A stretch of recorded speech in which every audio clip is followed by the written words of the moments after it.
Hello and welcome. These are horse racing selections for Wednesday, the 6th of March. I am flatcapcallum and I'm hoping you are all very, very well. All right, we've started the week on tonight's video, depending on when you are choosing to watch. We've got a small interest for Wednesday, very small interest, £6 stake across three races. Divided it into two bets for Wednesday. Three races all at Kempton Park. Slim pickings on Wednesday. The Catterick meeting, not for me. And Kempton, interesting in the fact there's 9 races at Kempton. None of them, I mean, one's got a slightly bigger field, but generally speaking, the 8-9 runner type races. And yeah, I've picked out my selections, so I'll go through those. Mention on the golf is that I think I'm kind of done for a golf point of view now until after whatever break I'm going to have. So it was a bit borderline for this week coming up. There was a few bits, and I was like, I'd be doing it for the sake of it. So I've left it. I'd already made a decision I wasn't going to be doing golf the next couple of weeks after anyway. I'm not a big fan of this Players Championship from a betting point of view. Not mathematically, it's not a bad tournament, but not from a form read point of view. I don't like it, so wasn't going to do that next week anyway. And it's Cheltenham, and then the week after, because the last video is going to be on a Saturday, I wouldn't be able to do the result anyway. So yeah, golf is now sort of suspended. There is no more golf in the month of March on the channel. So what I've got to do, I've got to do the review of last weekend and the results of where we're up to. And a Cheltenham mention, definitely a Cheltenham mention, I think. And anything else? I think that's well. And to tell you of a bit of a stats update, I guess, in some regard, in terms of more about methodology. So review. Where did we get to? We last had a video on Saturday. It didn't go very well. There was 3 bets: a Maidan bet. We got one placed in that Maidan bet. For that, for some people, it didn't make any difference. There wasn't any return, but quite an extraordinary set of results if you look at the Maidan results from Saturday, considering the vast majority of those races were Group 2, Group 3 class races. We had 2 25 to 1 winners and a 33 to 1 winner. There was one race where the 2 shorties, one who was a Godolphin horse coming off a break, and the other one absolutely should have been the favourite. With I think 5th and 6th, and the first 4 home were 33, 66, 66 and 25 or something like that. Amazing from a big price point of view. Sadly, I wasn't on any of them. I think some of the market principles underperformed, and some of the other ones sort of stepped up on known form. I think it would have been hard to find some of those. So no good there. The win bet, we started off with a miraculous winner who looked dead and buried, and then we sadly couldn't follow it up. And then the main bet, the 5 horse bet, we only had Welloof, who put in a good effort. I think the channel, we were 20s with a 25p rule 4. I think that's what it was. But SP to 33. So if you're on a SP 33s, you're much better than the channel, which has got the equivalent of 15s. So it was 18-10 on in the end, 2 back, 16-10 loss. So we finished the week last week minus 40, 7 lost weeks in a row, minus 44 for the month of March, minus 212 for the year of 2024, and we're still on a downward run, but I'll still be saying exactly the same thing. That if you've been following since the turn of the year, you'd be losing. Following since December, you'd be losing. Following since November, you'd be up. And any point beyond that, you should be up. So clearly, stats are all looking absolutely ropey as heck, aren't they, for 2024? So mentally, I think most people got the memo on the last video. I wasn't feeling full of vim and vigour, I would say, on Saturday's vid. Just the frustration got to me a little bit, which, to be honest, I managed pretty well. But I wasn't in a great place, and don't get me, I wasn't on a cliff edge here talking about this, but as in I wasn't feeling very positive about the channel. And when that happens, there are two things that I can do. Well, two things I do. I should say there are three things I could probably do. The third thing is just not make any videos. But yeah, two main things apart from the obvious, which is I haven't been putting any selections out in the comments for the last few days. So there's nothing to report from that point of view. So nothing since Saturday. So the two things are one for some people this just will sound nuts, but I just feel a lot better if I go and get myself a new pad and some new Sharpies. So at the weekend I invested in a whole nice new pack. I got look at these jazzy colours, right? So I've got a whole new pack of Sharpies going on. Other permanent markers are available, but I would honestly stick to the brand of Sharpies. Don't pay full price. Wait till got those in Smiths, £12.40 half price. Get yourself down to Smiths if you like some Sharpies. Great value. So yeah, new Sharpies and new pad, right? That means nothing to most people, but for me, just a bit of a reset. Like when you've had a bad day and you just tidy up your house and you feel a little bit better because the house is tidy. It's a bit like that. The main thing that I go away and do is I kind of go mentally. I go in my little cave, and I go crunch numbers, right? So there's a phrase that exists, and there's a double meaning to it, really. Safety in numbers, right? Safety in numbers means that usually speaking, when there's lots of people, you should be all right because there's lots of other people around you.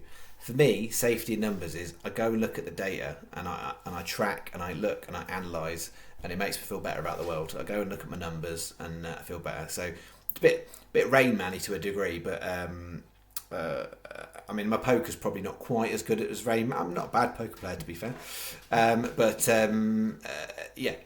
I'm no Rain Man when it comes to poker playing, but yeah, I've gone away and crunched numbers, right? And health warning, if it's not already obvious, I'm about to go on a little ramble about data and stats and stuff. Where if you're a casual viewer, you don't care. I know you don't care, but for the committed, this is what it's about. Yeah, and I've gone back through because I do it periodically and look at things, and I wanted to go and check myself and go, right, what's going on that's different. We've had a bad start to 2024. We had a bad start to 2023. What's different? I've already gone through not too far in the past, gone and had a look at the breakdown of different tracks to see what's going on there. What I have gone back through is looked at selection criteria. I've looked at the horses that have performed better in the last few months.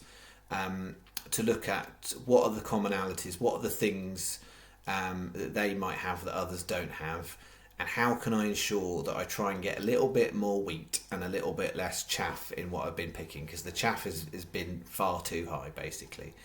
And I know there's been a few people sort of suggesting on certain selections, like, can't see a case for it, whatever. I think when I've gone back and looked through, I think I've drifted a little bit too far away from if I roll back a couple of years ago. So I refine the process all the time, and I think I certainly made some changes some point last year where I was accepting that we were doing all right, and I wanted to slightly raise the variance to see if we could get a higher overall turnover, so not a higher overall profit, right? So what that meant was taking a few more long-term riskier ones, so therefore taking the hit on the fact that there would be a few more losers, but therefore trying to go for a little bit higher from a higher price point. And I think, to be honest, what I've reflected on over the weekend is I've drifted a little bit too far away from the core principle of what I'm trying to do. And yeah, what does that actually mean to anyone, right? What does that mean to lay people? It means I think some of my selection criteria was getting a little bit lax. I was getting slightly too focused on price as opposed to, because the equation is the chance of doing well, price, value equation. And I think I've slightly tipped the balance too far on price, trying to find the best priced horses. But what that's meaning is I might well find a lot of price crashes, but that isn't necessarily still converting, because even when the price has gone down a little bit, that doesn't necessarily convert to it has to frame. And so I've kind of done a little bit of revision around that, and I've looked back to the results and reflected how that would have changed what we've done so far this year. And I've had a little look for the last 3 days. I've been running little kind of experiments as well, just to sort of test my thinking that in a new world, how does it look? And it was very promising the last 3 days. That don't help anyone because I didn't do any videos and I didn't put any selections out, right? But it was promising. That's not to say that suddenly the £6 investment on Wednesday is going to turn into some sort of gold pot. That doesn't necessarily mean that, does it?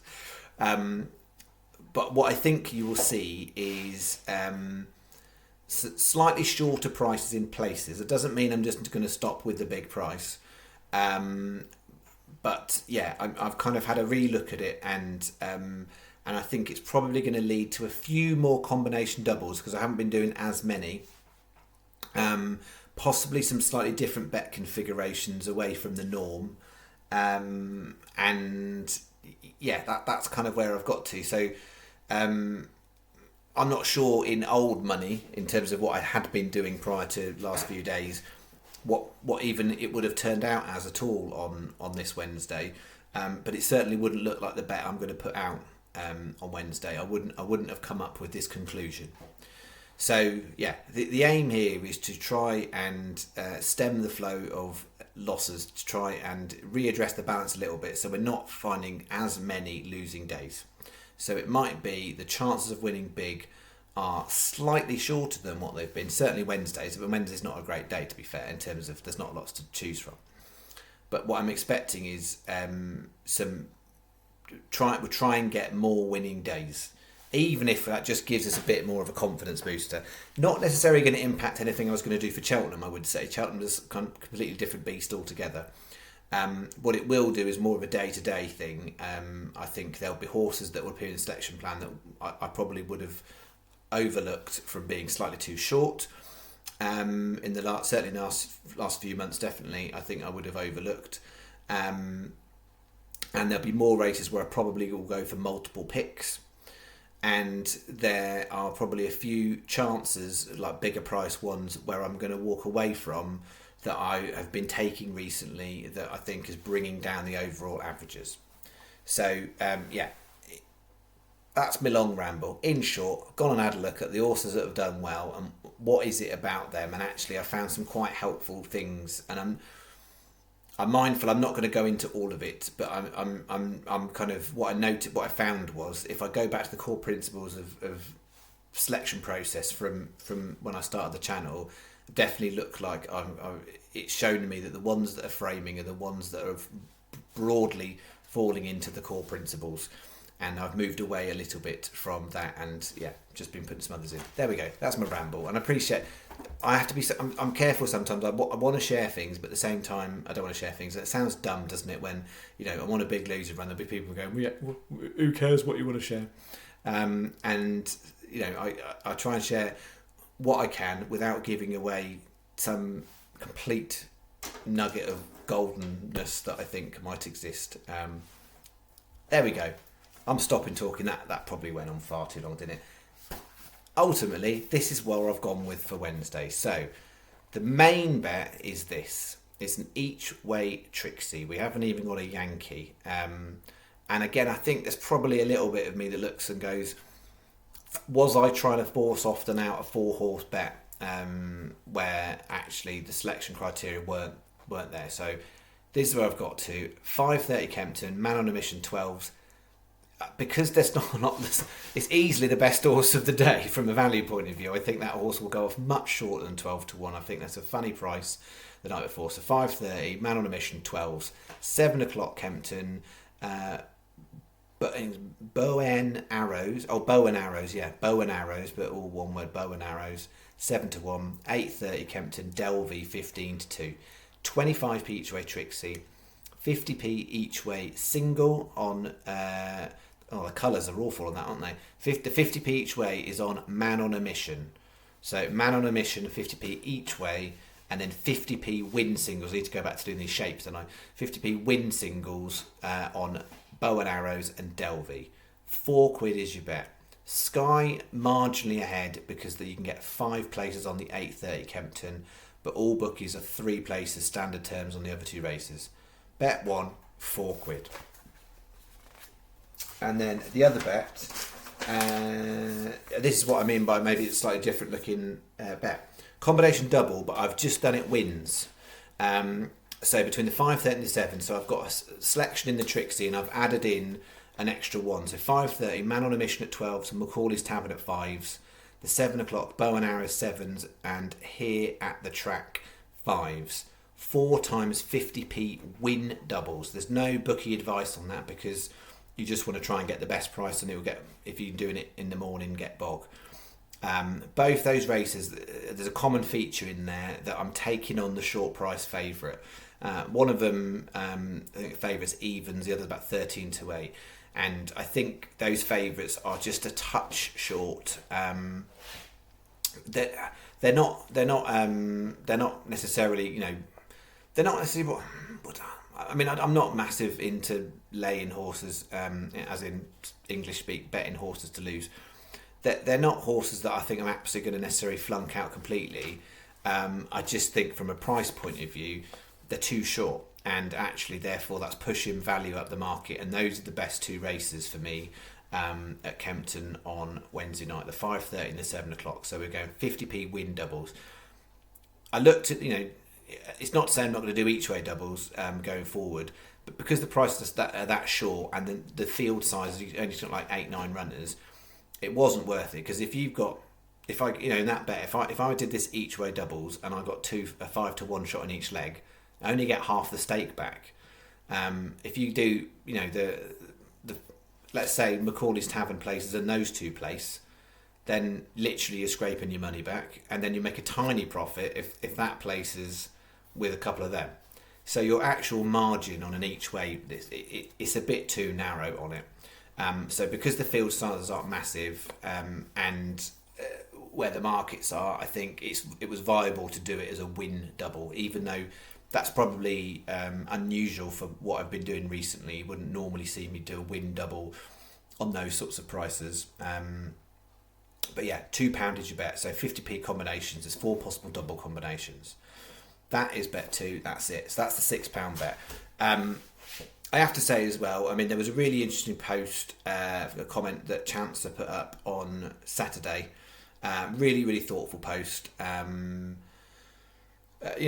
Like a lot of people sort of saying, they've got the faith. He's made a personal decision about he's not having any bets till Cheltenham. And one of his wishes was that actually I sort of just ditched all the other rubbish meetings and just waited till we got to Cheltenham, focused on it. And I'm sure that's a shared view, and it's certainly a view I've had myself. And his thought, which I think is a logical thought, is if I have a crap week this week, how am I going to feel going into Cheltenham next week? And yeah, I think that's a fair thought. I felt like it's been so bad. How much worse can it get? I mean, it can get worse. It went even worse last year, didn't it? But I was like, I feel a lot mentally, a lot fresher going into this week, and yeah, I'm gonna kind of take it easy with what I'm doing from a staking plan point of view. And Saturday's got nice potential as a day on Saturday with the Imperial Cup, and there's a few other potential races. So if I've seen the opportunities, I'm gonna kind of take them where I can. But this last few days has been helpful just to go, right, okay, certain races I'm just going to avoid going forward, and I've probably been putting in selections where actually the stats don't back up the selection for those sorts of types of races. So the particularly lower quality, like the claimers and the classifieds and stuff, I haven't been doing loads, but those sorts of things. And I'm going to be more selective about the jumps racing, because yeah, I think again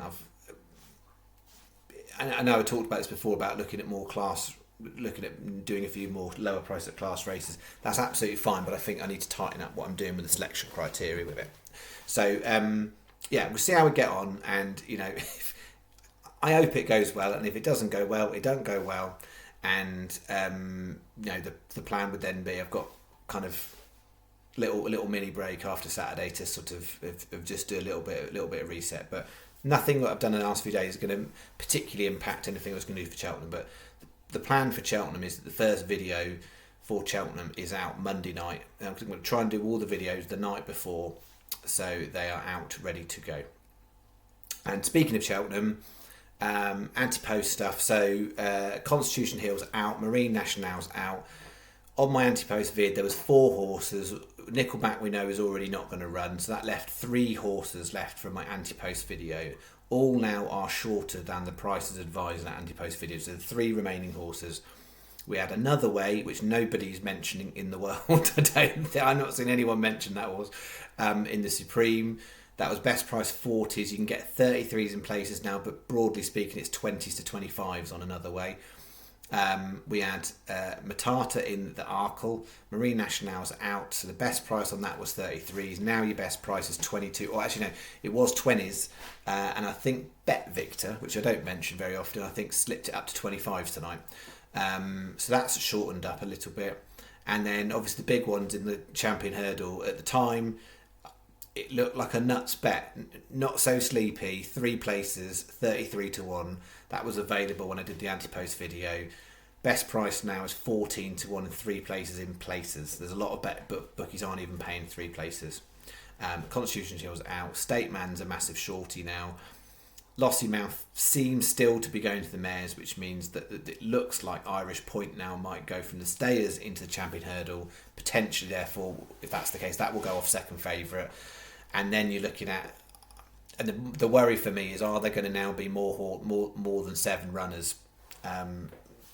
Where it was going to be a super short field, are there going to be more now because people will fancy their chances a little bit more without Constitution Hill? Because whilst Constitution Hill and State Man were running, people are playing for 3rd place on paper. So let's see. I mean, it seemed outrageous at the time, but now not so sleepy to frame in the Champion Hurdle. Doesn't look like a terrible bet at 33 to 1, which is what we had. So let's see. They were the 3 in the vid that are remaining. There was the other one that I put out way before that, who still entered in the mare's chase, but I don't know if he'll even run, which is Harmonia Maker. So that is Cheltenham. I think the big thing with Cheltenham now at the moment that I guess I'm worried about is ground wise. It's not the weather next week looks better, but yeah, if we've kind of got soft heavy and then by the end of the week heavy, it's not going to make easy going at all for picking stuff when the ground's getting dodgy. So I'd really love it if we get to day 1 and you got good to soft on day 1, and then by the end of the week you still maybe got soft ground. That would be kind of best case scenario, I think. Now that I can't see it being any better than good to soft. And I think it's probably even more likely to be. I think actually I looked on the betting. I think the betting said it was odds on good to soft and then slightly odds against soft. That was what it says. But I'd be pleasantly surprised if it gets to good to soft. We'll see. But yeah, I mean that Cheltenham from 2 years ago where it literally went from really nice ground to suddenly like heavy ground. I think it was like soft, heavy, soft, good to soft or something like that. Like each day was completely different. And that can happen at Cheltenham. So that's that. I think that was what I wanted to talk about on today's video, other than to say thank you so much for all the lovely comments and support on Saturday. Appreciate I wasn't my usual chipper self, and people were very, very kind at writing nice things, and it did make me feel better, so thank you very much. And yeah, really, really appreciate it. Like, you know, I'd make an active choice to not ask for likes and subscribes. I know plenty. You know, most people do that and they want to make the channel the biggest they can possibly get it and smash that like button and subscribe now and all that jazz. It ain't my way, right? It's never going to be my way. You know, but I appreciate everybody who comments and everybody who chooses to like, because everybody's got an active choice on anything they watch. They could choose to do nothing, which is what most people do. You could choose to like, which is a really nice thing to do. You can choose to dislike if you don't like what I do, and I accept that. Still got that person who dislikes the video 5 seconds after upload almost every time. They're still at it. Amazing. It's just, I find it just blows my mind. I don't subscribe to channels myself, but if I did, I wouldn't subscribe to a channel just to dislike it straight away, because then that sort of defeats the object. You're a subscriber who dislikes. That in itself is just weird, unless they're literally just waiting every night just to give me that dislike. But yeah, if we have a losing day, I expect there'll be a bunch of people who dislike the video. That's fair enough, right? So not everybody's invested as kind of the core flat cappers out there. But yeah, we've got 6 17 days. 17 days, and I'm going on a break. And just to be clear, because I know not everybody got the original memo, that's an active choice I'm making to have some time away from YouTube, because it kind of takes over your life, and I want to dedicate more time to family and to my health and fitness, basically. So yeah, I'm definitely in a lot worse shape than I was a year ago. And I'd like to get out and do more running, but I really want to spend more time doing family things. So that's the plan, but I'm not going to disappear forever into the ether. What I don't know yet is whether I shall make periodic random videos in a time I'm having a break, or whether I might just literally just leave YouTube for 6 months and come back again a little bit of fresh. I don't know until I start doing it, to be honest. I really don't know. And yeah, so yeah, I wanted to give people fair notice and track it all the way out, right? So if you're signing up to following this, you know that actually in a few weeks' time, I'm not going to be here for a bit. But what I don't know, like I said, is if I make random videos along the way, the best way to do that is to subscribe. So smash that subscribe button. No, hang on. Subscribe now or smash the like button. I can't remember what the patter is. I need to get the patter down, don't I? But yeah, if you want to keep in touch with the channel and know what's going on, the best way to do it is to subscribe, so you get a little red dot notification. It doesn't mean an alarm goes off on your phone unless you've set some sort of weird thing on it.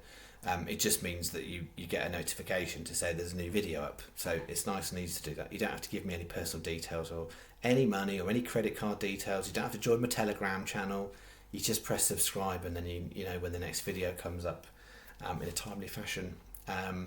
But yeah, like I say, thank you for all the comments. It's been really, really nice to read, and just really humbling as well that the impact the channel can have. Right, even on a big losing run, there's a lot of people out there that still get the gig. That actually it's a long-term thing, and even if you're not winning, hopefully I'm imparting some level of knowledge that makes people think about their own personal selections and staking plan and whatnot. All right, that's how we're starting the week. I will be back. It's either going to be a late upload for Wednesday night, possibly early Thursday morning. I'll update you on that one, but yes, it'll either be late upload Wednesday night or early Thursday morning. All right, enjoy the 3 races. We've got an interest at Kempton, and maybe we'll find some more on Thursday, who knows, but I'm certainly not going to push anything out I'm not happy with, and I'm feeling a lot more comfortable with the revised plan. Thank you very much. Bye-bye.